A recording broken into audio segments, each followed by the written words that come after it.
Hello everyone, আমি tarot reader Priyanka দে। রামকৃষ্ণ পরমহংস দেবের একটা ছোট্ট ঘটনা বলছি। সে একদিন দক্ষিণেশ্বরের মায়ের মন্দিরের বাইরে এসে বসেছিলেন। একজন ভক্ত এসে তাকে জিজ্ঞাসা করলেন, আচ্ছা ঠাকুর, এ মায়ের মূর্তিটা কিসের মূর্তি? পাথরের মূর্তি, না কাঠের মূর্তি, না অষ্টধাতুর মূর্তি? কিসের মূর্তি এটা? ঠাকুর কোনো জবাব দিলেন না। সে আবারও জিজ্ঞাসা করলেন, মায়ের মূর্তিটা কি দিয়ে বানানো? পাথর দিয়ে বানানো, না অষ্টধাতু দিয়ে বানানো, না কাঠ দিয়ে বানানো? কি দিয়ে বানানো?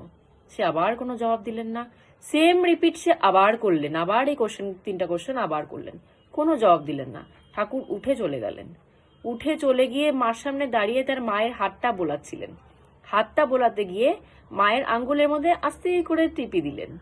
টিপি দিতে দেখলেন মায়ের, আমাদের হাত যেরকম নরম মাংসের হয়, টিপি দিলে হাত বসে যায় না, তো সেই লোকটাকে দেখালেন যে টিপি দিলে মায়ের হাতে বসে যাচ্ছে।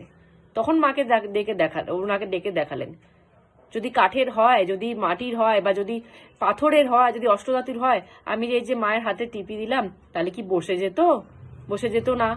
তাহলে এবার বুঝে নে মা কিসের।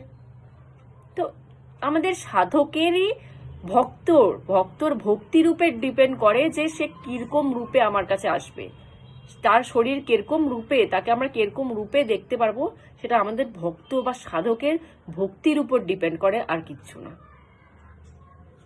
জয় গুরু।